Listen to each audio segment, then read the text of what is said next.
한동안 조정을 받던 코스피가 빠른 회복세를 보여주고 있습니다. 한창 좋았던 2,400선을 회복하지는 못했지만 최근 추석 연휴를 낀 앞뒤 5거래일간 쉼없이 올랐습니다. 특이한 점은 투자자별 움직임입니다. 동학개미라 불리며 주식을 엄청나게 사들였던 개인 투자자는 최근 4거래일 연속해서 자금을 뺐고 오히려 최근 이틀은 외국인이 주식을 대거 사들였습니다. 그 사이 개인 투자자의 자금은 공모주로 쏠렸죠. 빅히트 엔터테인먼트 역시 최근 공모주에 관심을 입증하듯 수십조 원의 증거금을 받아들였습니다. 오늘 이슈 분석에서는 우리 주식시장이 놓인 현재 상황과 시장을 움직이는 각종 요소들, 그리고 앞으로 전망까지 전문가와 함께 짚어보겠습니다. 서지용 상명대학교 경영학부 교수 나왔습니다. 교수님 안녕하십니까? 예, 안녕하세요. 네, 일단은 빅히트 엔터테인먼트 소식을 안 짚어볼 수가 없습니다. 어제 이제 청약이 끝났는데 첫날에는 흥행이 좀 부진했다 이런 식의 좀 평가를 받기도 했습니다만 그래도 이튿날에 투자자들이 많이 몰렸습니다. 어떻게 보셨습니까? 예, 당초 기대보다는 조금 못 미치는 경향이 있었습니다. 청약 증거금이 당초에는 100조 이상 되지 그렇죠. 않을까 생각했는데요. 결론적으로는 이제 58조 4천억 정도 이제 그 청약 증거금이 이제 납부가 됐고 이제 공모가가 사실 13만 5천 원으로 좀 높았어요. 그런 영향이 있었는지 첫날에는 어쨌든 한 8조 6천억 정도 그 공모가 이제 그 청약 증거금이 나와서 생각보다 좀 그 흥행이 덜 되는 거 아니냐 그런 우려가 있었는데 2일차에 이제 한 50조 이상 청약 증거금이 납부가 되면서 실제적으로 결론적으로는 한 58조 4천억으로 마감이 됐고 카카오 게임즈보다는 조금 못 미쳤습니다. 네, 거의 비슷하긴 하더라고요. 58조 5,500 정도였거든요. 근데 이제 SK 바이오팜이 한 31조보다는 높은 수준이었고요. 경쟁률도 607대 1이었으니까 이제 카카오 게임즈 1,525대 1 정도보다는 낮았지만 그래도 꽤 흥행이 되지 않았나 생각됩니다. 알겠습니다. 자, 관심은 이게 상장된 이후 어떻게 될 것이냐인데 SK바이오팜을 시작으로 해서 이 따상상상 같은 이런 신조어들이 참 많이 나왔죠. 그래서 첫날 시초가가 공모가의 2배를 기록하고 30%의 가격 제한폭까지 뛰어오르는 상한가를 치는 이런 게 가능할 것이냐. 이게 좀 관심인데 어떻게 될 거라고 보십니까? 예, 많은 전문가들이 이제 가능하다고 볼 것 같습니다. 가능한 것으로 판단하는데 더블 상한가라고 하죠. 속칭 이제 따상이라고 하는데 보통 이제 그 공모가가 이제 그 시초가 기준으로 해서 시초가가 이제 공모가의 한 200%에서 시작이 돼가지고 그날 이제 상한가를 치게 되면은 보통 한 35만 1,000원까지 이제 예상이 됩니다. 그래서 그게 이제 가능하지 않냐 이렇게 전문가들은 보고 있고 실제로도 이제 최근 이제 그 청약률을 보게 되면 충분히 도달할 가능성이 있어 보여요. 근데 이제 문제는 이제 의무 보유 확약 비율, 기관들이 이제 가지고 있는 거, 이제 1개월 이상 최소 보유해야 되는, 그게 이제 비율이 한 44% 정도 되기 때문에 그 SK 바이오팜이 이제 81% 정도 됐었는데, 그거보다 워낙 이제 사실 그 보유 비율이 의무 확약 비율이 낮아요. 그래서 사실은 향후에 이제 물량이 다소 출회되면서 주가가 어떻게 될지는 좀 불확실성이 있습니다. 알겠습니다. 자, 그리고 그 보호 물량 변수를 제하고 보더라도 사실 그 앞서 큰 관심을 받으면서 상한가를 여러 차례 기록했던 SK바이오팜이나 카카오게임즈가 모두 이후에 주가가 별로 그렇게 좋지 않았어요. 바이오팜 같은 경우는 말씀하신 보호해서 물량이 큰 영향을 미친 것 같습니다만 카카오게임즈는 꽤나 오랫동안 조정을 받고 다시 오르고 또 조정을 받고 이런 식의 패턴이 이어지고 있거든요. 예, 그렇습니다. 최근에 한 170만 주 기관 물량이 이제 시장에 출회가 되면서 이제 주가가 이제 조정을 좀 받는 경향도 보였고요. 등락도 이제 거듭하고 있는데 첫째 IPO 주식의 좀 구조적인 문제인 것 같아요. 기관들이 이제 일정 기간 동안 보유하게 되는 이제 보유 확약 비율이 어느 정도 높으냐에 따라서 그게 이제 그 주가가 계속 안정되게 상승할 수 있느냐 여부를 결정하는 것 같습니다. 그런 측면에서 보게 되면 지금 이제 BTS 소속사 빅히트 엔터테인먼트의 의무 보유 확약 비율 한 44% 중에서 그 절반 정도가 한 1개월 미만의 이제 보유 그 기간이 명기가 돼 있거든요. 굉장히 짧네요. 짧습니다. 그러니까 상대적으로 3개월, 6개월보다는 1개월 물량이 많아요. 그래서 1개월 이후까지는 비교적 안정되게 주가가 상승할 가능성이 있지만 그 이후에 어떻게 될 건가 좀 우려감이 있는 상황입니다. 알겠습니다. 오는 15일에 빅히트 엔터테인먼트가 이제 상장이 되는데 당일 주가를 좀 잘 살펴봐야 될 것 같습니다. 자, 그러면 이번에는 이 증시에 우리 주식시장에 영향을 미치는 실물 경제들을 쭉 해서 짚어보겠습니다. 수출 얘기부터 해보죠. 9월 수출이 이 코로나19 사태 이후 처음으로 플러스 반전에 성공을 했습니다. 뭐 전반적으로 어떻게 평가하십니까? 상당히 이제 긍정적인 소식이죠. 예. 뭐 2월에 이제 수출 증가세가 3.6%로 이제 플러스로 나타난 이후에 계속 지금 8월까지 마이너스 성장을 했었거든요. 예. 근데 이제 9월에 이제 어쨌든 수치로만 보게 되면 7.7% 전년 동기 대비 이제 플러스로 전환했다는 건 상당히 긍정적이고요. 뭐 이유를 물어보게 되면은 실제로 그 9월에 이제 조업일수가 한 2.5일 정도 많았고, 네. 그다음에 이제 기저 효과도 있었던 것 같아요. 지난 9월에 워낙 그 실적이 안 좋았죠. 마이너스 11.8% 수출이 네. 안 좋았기 때문에 그거에 대한 이제 기저 효과로 이제 7.7%가 나왔다 이렇게 좀 안 좋게 보는 시각도 있지만 어쨌든 그럼에도 불구하고 이제 8월 조금 이제 실적이 감소세가 둔화되면서 다시 이제 플러스로 전환됐다는 건 긍정적이고요. 다만 이제 일평균으로 봤을 때 일평균 수출 증가율로 봤을 때는 전년 동기 대비 마이너스 4%거든요. 예. 그래서 그런 점은 조금 이제 우려할 만한 상황이고요. 어쨌든 우리나라 그 주력 산업이라고 하는 반도체, 그리고 자동차 업종이 각각 11.8%, 23% 정도 전년 동기 대비 이제 수출이 증가하고 있기 때문에 좀 어떤 수치로만 보기에는 상당히 긍정적인 그런 긍정적인 내용이라 볼 수 있을 것 같습니다. 알겠습니다. 이게 조업일수가 이번에 많았던 게 추석 연휴가 10월로 밀리면서 그렇게 된 거잖아요. 그러면 10월에는 실제 경제 회복세와 상관없이 마이너스를 기록할 가능성이 좀 높다고 봐야 예, 아무래도 되겠네요. 이제 조업일수만 기준으로 보게 되면 예. 10월이 이제 아무래도 좀 짧아지니까 10월달에 다시 좀 이렇게 수출 증가세가 뭐 둔화되거나 아니면 또 감소로 전환하는 거 아니냐 이런 우려가 있긴 한데 예. 좀 뭐 그 대신에 이제 미국 시장에서 자동차 판매라든가 그다음에 우리나라에서 이제 전자업종 쪽에 이제 호조세가 지속되니까 한번 예. 기대는 해봐야 되지 않을까 생각됩니다. 알겠습니다. 지금 말씀하신 자동차, 반도체, 전자 이런 쪽들이 이제 품목별로 좀 자세하게 짚어보겠습니다. 자동차가 좀 고무적이에요. 뭐 내수도 내수지만 뭐 내수 덕분에 자동차가 그나마 버티고 있다는 얘기는 오랫동안 나왔던 거고 해외 판매가 회복되는 조짐을 보이고 있어요. 그렇습니다. 이제 6월부터 해서 6월, 7월, 8월 한 3개월 동안에 그 미국 시장에서 판매한 그 자동차 판매 수가 증가하면서 북미 시장에서 이제 시장 점유율이 한 8.9%까지 상승했다고 합니다. 그러니까 예. 2011년 8.9% 시장 점유율 차지한 이후로는 가장 높은 수치라고 해요. 상당히 이제 긍정적이죠. 근데 이제 그 원인을 한번 찾아보게 되면 예.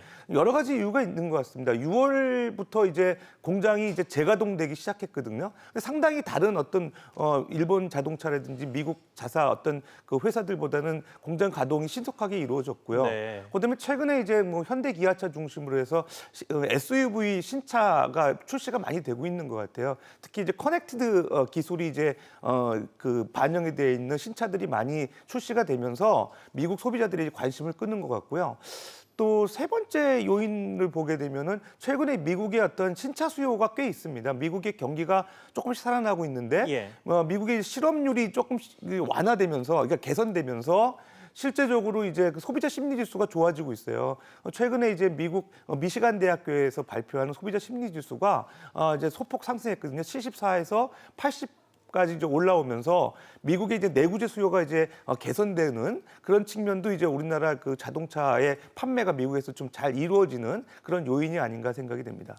알겠습니다. 자, 그리고 이번 주부터 이제 기업들이 지난 3분기 실적을 발표하거든요. 9월에 수출이 좋았으니까 주요 기업들의 3분기 실적도 개선되는 것 아니냐, 뭐 이런 식의 이제 기대감 섞인 시선들이 좀 있는데 특히 뭐 삼성전자 같은 경우는 이미 증권가에서 뭐 호실적 전망이 나오고 있는 상황이고요. 예, 어느 분야 기업들이 좀 선방을 할 거라고 전망하세요? 예, 지금 말씀하신 대로 이제 뭐 자동차 업종, 현대 기아차 시장 점유율이 이제 미국에서 상당히 오르고 있기 때문에 기대할 만하고요.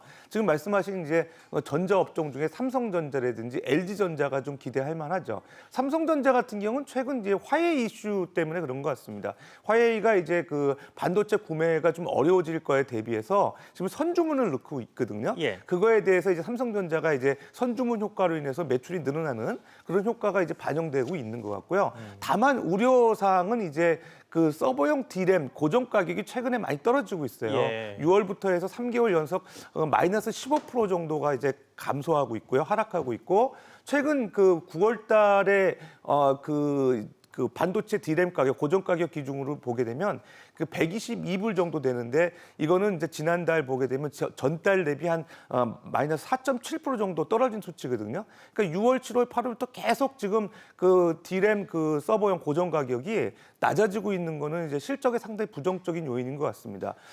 LG전자 같은 경우는 지금 TV라든가 가전 제품이 지금 판매가 호조세이기 때문에 뭐 견조한 실적 상승세가 유지가 되고 있는 상황이기 때문에 뭐 연말까지 이제 그런 그 상승세가 지속된다 그러면 전자업종도 자동차 못지않게 호조세가 지속되지 않을까 예상해 봅니다. 알겠습니다. 그 반도체와 관련해서 4분기에 좀 우려된다라는 시선들이 많거든요. 말씀하신 것처럼 선주문된 물량들이 많으면 뭐 그 말은 곧 후주문은 좀 떨어질 것이다라는 뜻이 되기도 하고요. 또 가격이 떨어지고 있는 점 이런 것들도 우려가 되고 역시나 화웨이를 둘러싼 문제들, 미중 갈등 문제가 계속 우려가 되는데 이 4분기 이후의 반도체랑만 찍어봤을 때 전망은 좀 어떻게 보십니까? 예, 일단은 그 화웨이 이슈 선주문하는 것 때문에 좀 실적이 좀 호조긴 한데 지금 그 서버용 D램 고정 가격이 계속 떨어지고 있는 거는 사실 그 클라우드 글로벌 클라우드 업체들 우리가 얘기하는 뭐 아마존이라든지 구글이라든지 이런 회사들이 이미 재고를 많이 확보하고 있어요. 예. 그래서 주문을 더 이상 안 넣고 있거든요. 그런 것들이 계속 유지가 된다 그랬을 때는 그 D램 그 서버용 고정 가격이 계속 지금 상승할 가능성이 없다고 봤을 때 상당히 이제 반도체 업종으로서는 치명타죠. 그게 상당히 이제 걸림돌이 될 것 같은데요. 뭐 그런 문제만 좀 해소가 된다 그러면 사실 그 삼성전자 같은 경우도 실적 유지하는 데는 어렵지 않을 것 같은데 그게 이제 계속 지켜봐야 될 주요 변수가 아닐까 생각이 됩니다. 알겠습니다. 자, 그리고 앞서 역시나 좀 회복세를 보이고 있다고 평가됐던 자동차도 불안 요소가 좀 있습니다. 이 자동차 관련 기업들 중에서 전기차 배터리 업체들이 좀 불안한 상황인데 LG화학이 이 전기차 배터리 분야에서 점유율 세계 1위를 차지하고 있다라고 해서 굉장히 주목을 많이 받았었는데 최근에 중국 업체에 다시 1위를 내줬다고 하더라고요. 지금 상황 어떻게 보십니까? 예, 그렇습니다. 그 사실 그 구조적으로만 놓고 보게 되면 지금 중국의 이제 대표적인 배터리 업체 CATL이라고 하거든요. CATL이 이제 시장 점유율 다시 1위로 올라섰다고 합니다. 예. 근데 LG화학이 그 동안에 상당히 이제 노력을 많이 해가지고 일시적으로 1위를 차지했는데 사실 구조적으로 CATL이 유리한 상황이에요. 중국 그 전기차 시장인 세계에서 상당히 그 최대 시장이거든요. 예. 그래서 최근에 이제 좀 주춤하다 코로나19 때문에 주춤하다가 최근에 이제 활성화되는 그 경향을 보이고 있어요. 지금 그 중국의 전기차 시장 같은 경우는 중국 정부에서 그 주행거리별로 예. 그 배터리 보조금을 지급하거든요. 근데 배터리 보조금을 조금씩 줄이고 있습니다. 근데 이제 그 CATL이라든지